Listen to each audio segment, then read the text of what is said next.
విపత్తుల నిర్వహణ ప్రభుత్వ ఆస్తుల పరిరక్షణ కోసం రాష్ట్ర ప్రభుత్వం ఏర్పాటు చేసిన హైడ్రాని మరింత బలోపేతం చేసేందుకు రంగం సిద్ధమవుతోంది.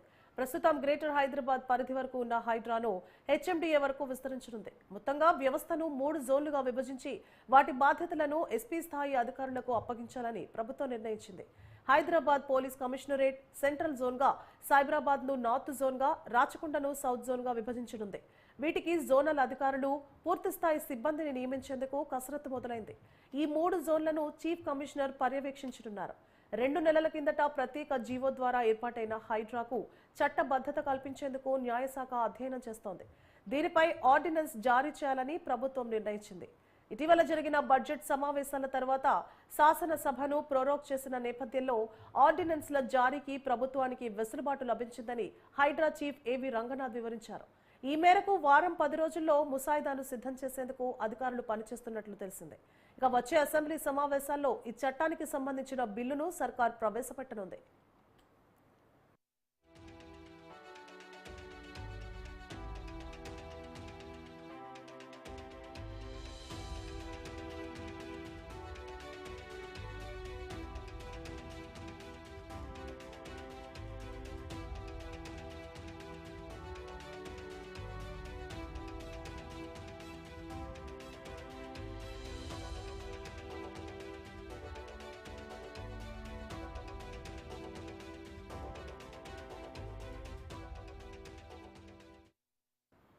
రాష్ట్ర ప్రభుత్వం హైడ్రా కోసం ప్రత్యేక పోలీస్ వ్యవస్థను కూడా తీసుకురానుంది. సాధారణ పోలీసులను దీని అవసరాల కోసం వినియోగిస్తే వారి రోజువారీ విధులకు ఆటంకం కలుగుతుందని ప్రత్యేక వ్యవస్థ వైపు మొగ్గు చూపింది. ఇలాంటి వ్యవస్థ కార్యరూపం దాలిస్తే అది దేశంలో 4వదవుతుంది. పార్లమెంట్ భద్రతా వ్యవహారాలను పర్యవేక్షించేందుకు ప్రస్తుతం ప్రత్యేక పోలీస్ స్టేషన్ ఉంది. ఇది దేశంలోనే తొలి ప్రత్యేక పోలీస్ వ్యవస్థ. ఇటీవల తెలంగాణలో సైబర్ సెక్యూరిటీ, నార్కోటిక్స్ విభాగాలకు 2 ప్రత్యేక ఠాణాలను ప్రారంభించారు. హైడ్రా కోసం మరొకటి ఏర్పాటు చేయనున్నారు. ఏసీపీ స్థాయి అధికారి దీన్ని పర్యవేక్షిస్తారు. సాధారణ పోలీసులతో సంబంధం లేకుండానే ఈ హెచ్ఎస్ఓ వ్యవస్థే కేసులను సొంతంగా దర్యాప్తు చేస్తుంది. ఇక అక్రమ నిర్మాణాలకు ముక్కుతాడు వేసేందుకు పురపాలక శాఖ చట్టంలోనూ మార్పులు చేయాలని రాష్ట్ర ప్రభుత్వం పరిశీలిస్తోంది.